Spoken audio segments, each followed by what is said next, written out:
মহাকাশের কালো পর্দা ভেদ করে চাঁদের বুকে মানব সভ্যতার নতুন ইতিহাস লেখার মহাপরিকল্পনা নিয়েছে চীন। প্রেসিডেন্ট শি জিনপিং এর নেতৃত্বে 2035 সালের মধ্যে চন্দ্রপৃষ্ঠে স্থায়ী মানব বসতি প্রতিষ্ঠার যে সাহসী রোডম্যাপ ঘোষণা করা হয়েছে তা এরই মধ্যে বিশ্বজুড়ে তোলপাড় সৃষ্টি করেছে।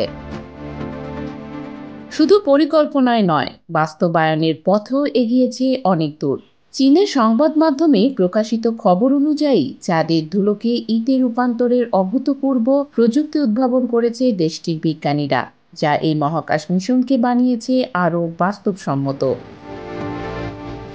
চীনের রাষ্ট্রীয় সংবাদ সংস্থা সিনহুয়া এবং পিপলস ডেইলির প্রতিবেদন অনুযায়ী এই যুগান্তকারী প্রযুক্তি কাজ করবে সৌরশক্তি কেন্দ্রীভূত করার মাধ্যমে। বিশেষ যন্ত্রে করা বিশাল আকারের লেন্স সূর্যের আলোকে 3000 গুণ পর্যন্ত বৃদ্ধি করে চাঁদের মাটিকে 1300 ডিগ্রি সেলসিয়াসেও বেশি তাপমাত্রায় গলিয়ে ফেলবে। এরপর তা ঠান্ডা হয়ে শক্ত ইটে পরিণত হবে, ঠিক যেন পৃথিবীতে প্রাচীনকালে কাদামাটি পুড়িয়ে ইট তৈরি করার মতো, তবে প্রযুক্তিগত দিক থেকে অনেক বেশি উন্নত।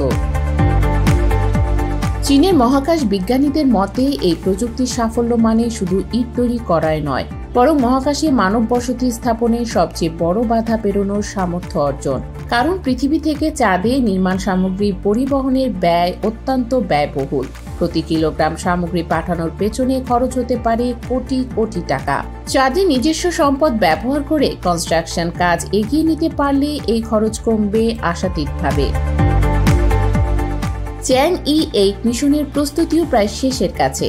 2028 সালে এই মিশন চাঁদের দক্ষিণ মেরুতে ইট তৈরির কারখানা নামে বিশেষ যন্ত্রটি নিয়ে যাবে। এর আগে 2026 সালে চ্যাং-ই-7 মিশন চাঁদের দক্ষিণ মেরুতে পানির সন্ধান চালাবে, যা মানব বসতির জন্য অপরিহার্য। চীনের পরিকল্পনা অনুযায়ী 2030 সালের মধ্যে প্রথম মানববাহী মিশন চাঁদে পাঠানো হবে এবং 2035 সালের মধ্যে সেখানে একটি স্থায়ী গবেষণাগার প্রতিষ্ঠা করা হবে।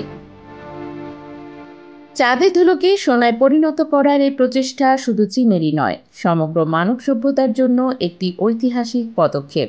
এ সাফল্য এলে চাঁদ হবে মানুষের দ্বিতীয় বাসভূমি, আর চীন ইতিহাসে লেখা রাখবে সভ্যতার নতুন এক অধ্যায়ের স্রষ্টা হিসেবে।